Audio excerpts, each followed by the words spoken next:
मिश्रण पर्व बीजेडी तृणमूल स्तर दुर्बल हो सारी मनमोहन सामल चांदबाली निर्वाचन मंडली अंतर्गत विजयनगर ग्राम पंचायत पूर्वतन सरपंच तथा वरिष्ठ बीजेडी नेता रजत कुमार साहू आनुष्ठानिक भाव हेले बीजेपी सामिल। घसीपुरा कृषक क्रियानुष्ठान कमिटी आंचलिक विकास मंच दुर्गापूजा कमिटी सभापति तथा बीजेडी नेता ब्रह्मानंद पट्टनायक निज समर्थकों बीजेपी जोगदेले।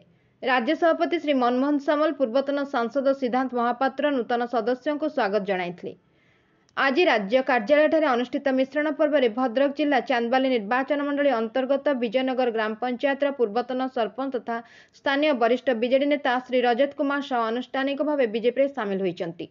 श्री साहू समेत बीजेडी पूर्वतन पंचायत सभापति अनिरुद्ध नाथ, पूर्वतन नायब सरपंच अरुण कुमार साहू, विष्णुचरण नाथ, कैलाश चंद्र नाथ, हरिहर दास, अविनाश नाथ, प्रभात साहू, गगन बिहारी नाथ, चिंतामणि बेहरा, सौम्यरंजन बेहरा, प्रभाकर दास, श्रीकांत स्वाई, रामचंद्र सामल, रमाकांत लेंका, अजय स्वाई, नव सामल, पिंटू दास, सुब्रत स्वासत साहू, कांडगरेडी ग्राम पंचायत लक्ष्मीधर सुतार, विनोद नायक, लक्ष्मीधर सेनापति, सुभाष साहू, निरंजन थाटोई प्रमुख आनुष्ठानिक भाव बीजेपी जोग देइचंती।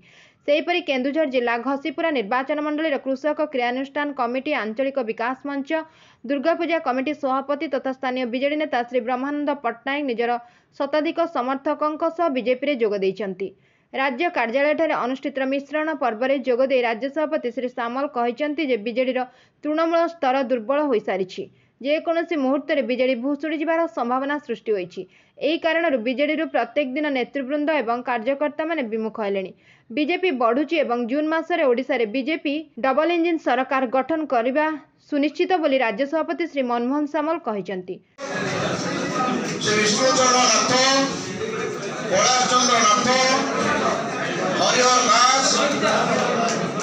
Bureau report Ekamra news agency.